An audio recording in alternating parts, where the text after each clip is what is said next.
Good afternoon. My name is Laura Coy, and I am proud to present at the Exponent Conference this year. I am the head of philanthropy strategy and ESG integration for William Blair. And our topic today are 10 tips for being a responsible fiduciary.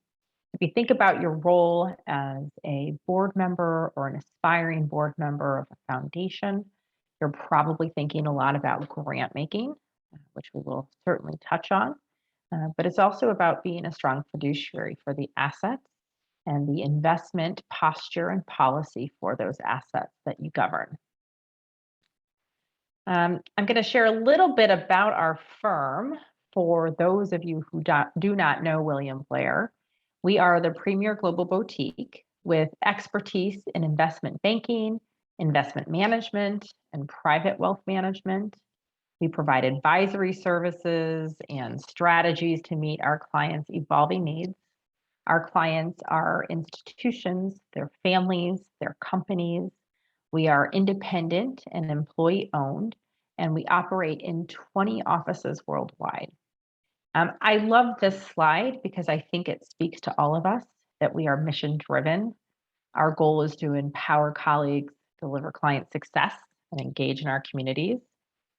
We do so with values that were developed by our employees and our teams to strive for excellence and to serve our clients like you who every day are looking to make a difference. A little bit more about William Blair. We are 86 years old, established in 1935. We have amazing tenure, amazing talent. We have amazing track record of the clients that we serve, both in their success, in the amount of assets that we manage, the amount of transactions that we've been a part of, and the amount of companies that we cover and research. And this is, again, just a snapshot of who we are. So today's conversation, those 10 tips. Being a responsible fiduciary involves some high-level understanding of investments. But how do you educate yourself on that? How do you become comfortable in managing a portfolio that is meant for purpose and for mission and for grant making and making a difference? What does it mean to have a balanced portfolio? What types of risk should you consider? And how much cash should you have on hand to make the grants and the difference that you're making in the community? Now, those are just a few questions that we'll cover today, but our objectives are ambitious, and I'm looking forward to the Q&A as well. But we want to identify actions to become savvy and help you become savvy about your foundation's portfolio and recognize the resources that are available, including your investment advisors and the questions and the expectations to have of them. So these are the 10 tips to being a responsible fiduciary, everything from working with your foundation's investment advisor to getting the next generation up to speed. You're not alone. You have wonderful people around you, and you have a wonderful board with you, everyone bringing a different perspective and set of talent and skills to the table. So let's dive in. Thinking about working with your foundation's investment advisor, we get a lot of questions around what do we and what should we expect from our investment advisor. And quite honestly, first and foremost, it's loyalty, prudence, and care. This is a big responsibility they're taking on, managing the corpus of the assets that are intended for you to make philanthropic donations through. Fair dealing, understanding the landscape of objectivity, what's happening from a governance or fiduciary perspective that changes in different environments. You'll hear a lot about suitability. This is very important. They must make and should make reasonable recommendations based upon your objectives, goals, and limitations to what and how you want the portfolio to perform. Some of this will tie a little bit into investment policy and your investment policy that will sometimes guide that suitability, but they should be prioritizing that as part of their role as an investment advisor. They should give you accurate and timely and compelling investment performance information. A lot of our clients usually meet with their investment advisors at least twice a year to review performance and talk about changes, considerations, and of course, confidentiality. This is very important for you. It's very important for your foundation. We'll talk a little bit about benchmarking later, but all of these are duties to clients that our investment advisors uphold. And then you'll see on the right here too, understanding conflicts of interest, upholding professionalism, and the investment analysis recommendations and actions that the investment advisors are responsible for. So, in a nutshell, it's a lot, and we take that role very seriously for all of our clients. And for those, again, that are using their assets to make a difference, like you, it's a very valued role that our investment advisors play. So, some of the questions that we get to, how do you go about selecting investments and making recommendations? How does an investment advisor do that?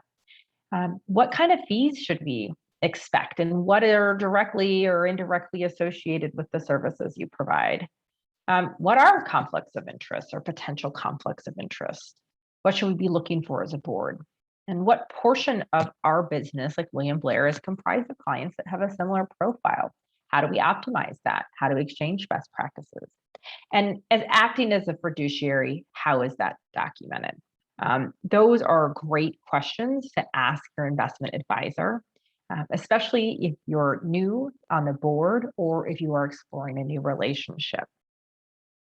So let's talk about tip 2, governance and board responsibility. How do you dive in and analyze a current position, your current portfolio? What does it mean? How do you cultivate knowledge of a specific fiduciary responsibility and duty? It sounds and is very serious. How do you ensure that investments are managed in accordance with applicable laws? How do you maintain awareness and avoidance of self-dealing? The importance of retaining agreements and contracts that are written and aligned with fiduciary standards of care. And how do you start thinking about things like the distribution of cash flow, debt repayment if you have it, preparing for grants that you're going to make? So these are all actually elements of looking at your current positions.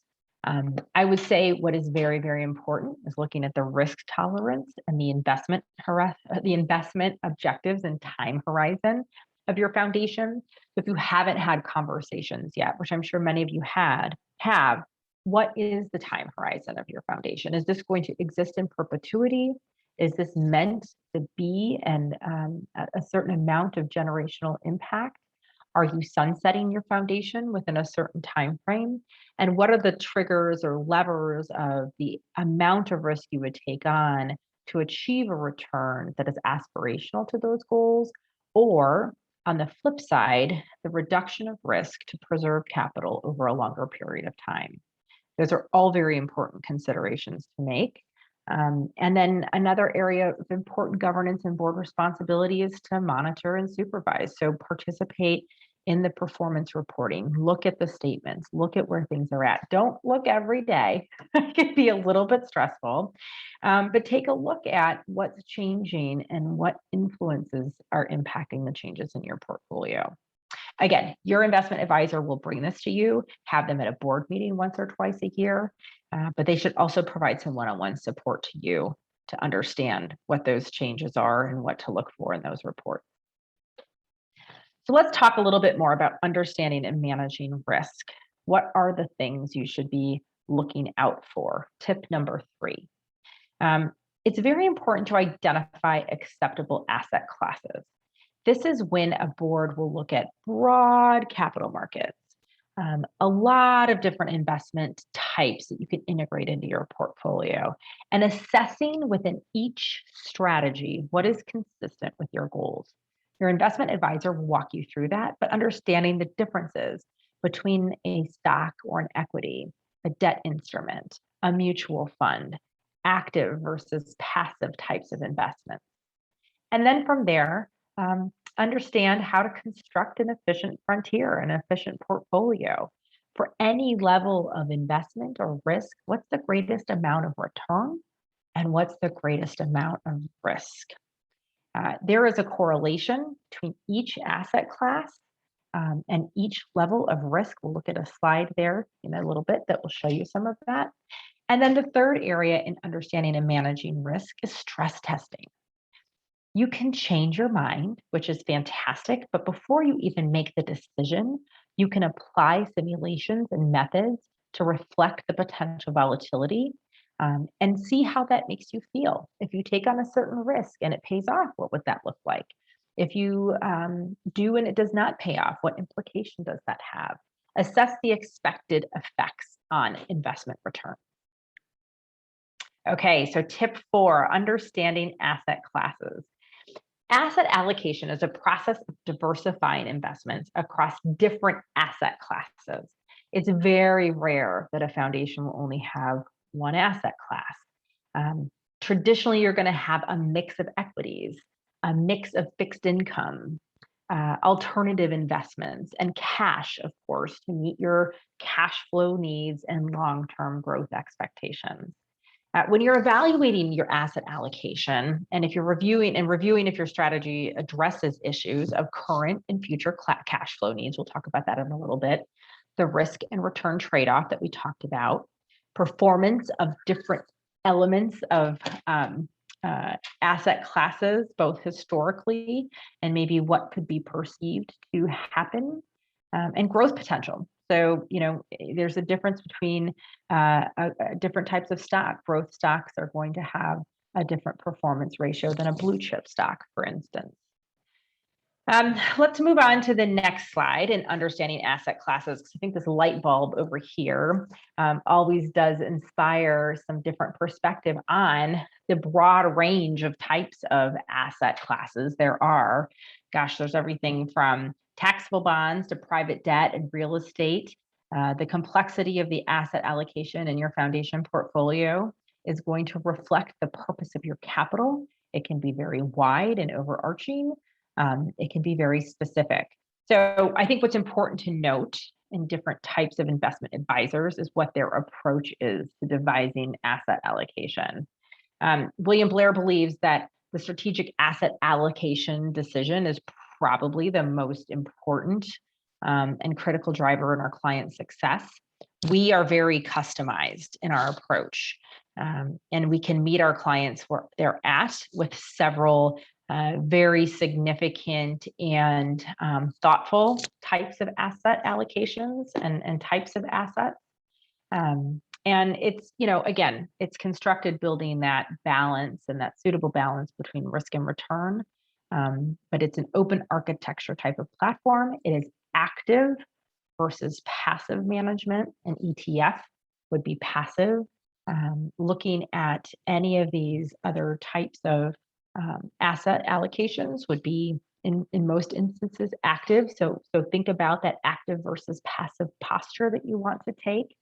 And then tip 5, think about performance. And again, we talked about stress testing a little bit, but get in the process of identifying the acceptable asset classes, help construct an efficient frontier for your portfolio, and stress test that on what the expected returns could be given different circumstances. I think these 3 areas, just kind of thinking about performance through that lens of what you can do and participate in is really important.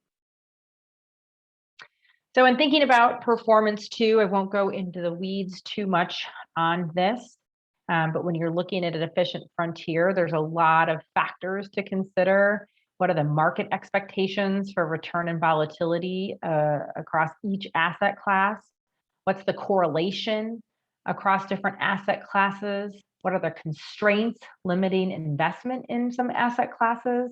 And what is the tax treatment of each asset's return and yield? That's an important component we haven't focused on yet.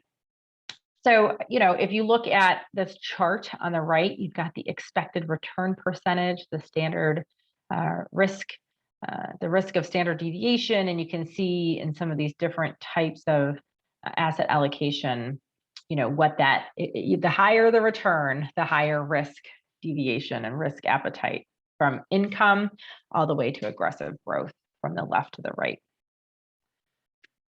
Okay, thinking about performance, this is again some index returns on stocks versus bonds. This ebbs and flows. This isn't always, this is a point in time. But if you think about, where we are and have and seen performance in some of these different areas, again, all components that your investment advisor can walk you through. Which brings us to then what's next. The what's next is your grant planning and forecasting. If you're managing to a 5% minimum distribution requirement, you do want to see that corpus grow so that 5% can be higher. No matter what, you're going to want to look at cash and liquidity for grant making. And all of this is going to help inform decisions around thinking about both the corpus as well as the grant making that's going out the door as one combined entity. So most charitable budgets tend to be in the range of 5% or 6% of the assets. Of course, we all know about the 5% minimum distribution requirement. There's other fees and whatnot that can come out of a foundation portfolio or foundation asset corpus, if you'd like. But we are seeing this shift, and I do think that that's important. A lot of foundations are not managing to a certain percentage, which could make some of the forecasting look a little bit different. But at the same time, there are complex considerations to make. Should you actually be giving more when markets are down, because that's when the world and communities might need your support? Again, if you've changed a posture from thinking about sunsetting versus the foundation existing in perpetuity, are there going to be instances like COVID that escalate giving in 1 year, but it might resume back to normal the year after or in subsequent years after? All of that should be taken into consideration when you're looking at that asset allocation and then liquidity needs for your grant making. I work with most of my clients in looking at cash needs on a quarterly basis, but in many cases, you might want to be thinking about that many years down the horizon. What can be easily liquidated versus not? And how often are you making grants and how much will you need? So that grant planning and forecasting is actually a very important component to this process. So everybody wants to talk about macroeconomics and volatility. I think what William Blair believes is that a well-diversified long-term asset allocation strategies is one of the most important decisions investors should make. It's our belief that wealth creation occurs over the long term, and being patiently committed to sound, high-quality investments.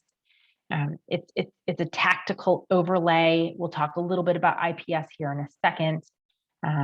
But our fundamental approach is to make sure that asset allocations will meet your goals and objectives while managing the level of risk within a portfolio. And you're going to see that express itself in a few different ways, both through that testing and simulation process we talked about, as well as you think about investment policy, spend policy, and even in some instances, gift acceptance policies. So tip number 8, developing an effective investment policy. This is not a policy that is developed to sit on a shelf. This is truly to identify the purpose of your capital. This is a roadmap to help coordinate between wealth management, legal, tax, and financial planning needs. It's for you to articulate and state what levels of risk that you're open to, what portions of your corpus you might take on more risk with and others that you will not. I really think this is a foundational and very important process to walk through together as a board. And once it's done, again, do not put it on that shelf. Bring it out at least once a year. Have things changed? Do we want to take on more risk? Do we want to take on less risk? Is this allocation still look right to all of us? And are we looking at, and is our investment advisor providing us with the fiduciary responsibilities and the partnerships that we need in order to make these decisions, which is an important part of an investment policy. We'll get to that in a second. A lot of our clients are looking to incorporate different types of investments into their investment policy. I know there's a lot of sessions on ESG and impact investing that's important, as well as the types of grant making that you're doing. So for instance, if you are moving from traditional grant making to look at program-related investments and recoverable grants, that's going to have a different implication on your investment portfolio. Therefore, you might want to look at or model, say if 20% of your grant making might be program-related or recoverable grants, Even if it's a less than market return, that's going to change how much money you have in your portfolio and some of the decisions you might make, as well as just looking at ESG types of funds and ESG types of integration. That should both of those should be reflected in your IPS. Oops, sorry. And also, I think it was in the fourth bullet here, I mentioned this, but what is your due diligence when selecting service providers? I mentioned the investment advisors, but others. What's that process of due diligence? That should also be reflected in your IPS. And if you have any questions at all about the IPS construction, or if you want to see some examples of your IPS, please let me know and we can provide you with that. So tip number 9, stay on benchmarking and look at other foundations of like size or like values and pull their 990, and you can take a peek at both their investment returns as well as sometimes what their holdings are. You can talk to other boards about their financial journeys. What kind of competencies do you need on your board, either to build up and or to bring some perspective in? You can join peer groups to look at foundation and endowment performance. There are some great benchmarking tools out there that have been around for a while, like the National Association of College and University Business Owners, endowment performance reports and benchmarking, as well as new tools and resources that are free to nonprofit boards and foundation boards in particular like Foundation IQ. So tip number 9, stay on top of it. Your investment advisor should have lots of benchmarking for you, as well as some of the organizations that I'm sure you're members of. Tip number 10. This is a great opportunity to get the next generation involved in understanding the value and values of your money and of your financial goals. I'm working with some families right now whose family members are in their teens, but they're on par to join their family foundation boards in their mid-20s. And this is an excellent place to start. Obviously, the purpose of that capital, the organizations you fund, why you fund them, and the next generation identifying their purpose and grant making is very important. But don't be afraid to bring them into the process of looking at the philanthropic corpus as another area. So sometimes, I think there was an Exponent conference a couple of years ago. They talked about the other 95% or the 95%, because you're so focused on educating the next generation on how to make and invest wisely into charities and communities. But there's a whole other corpus that could be used to teach the value of investing, the values of capital, the purpose of your family or foundation's philanthropic capital. We do a lot of training at William Blair where we integrate both the values of the grant making with the values of the corpus and bring that together in ways where, again, the next generation can be very well equipped from a fiduciary and a governance perspective when they step on that board or work on that finance committee in the areas of investing. So I'm going to pause there. I will be at the Q&A session. I'm happy to dive deeper, provide more perspective, and to answer questions that you have. William Blair does provide philanthropic consulting and advisory services to our clients, where we're looking at both the mission, vision, and values, as well as how you manage the capital. We are proud to support, I'm sure, many of you in your philanthropic pursuits through our benchmarking and our partnership. And just want to thank you all for your time today. I hope you're enjoying the conference, and I hope we get an opportunity to meet in person soon. Thank you.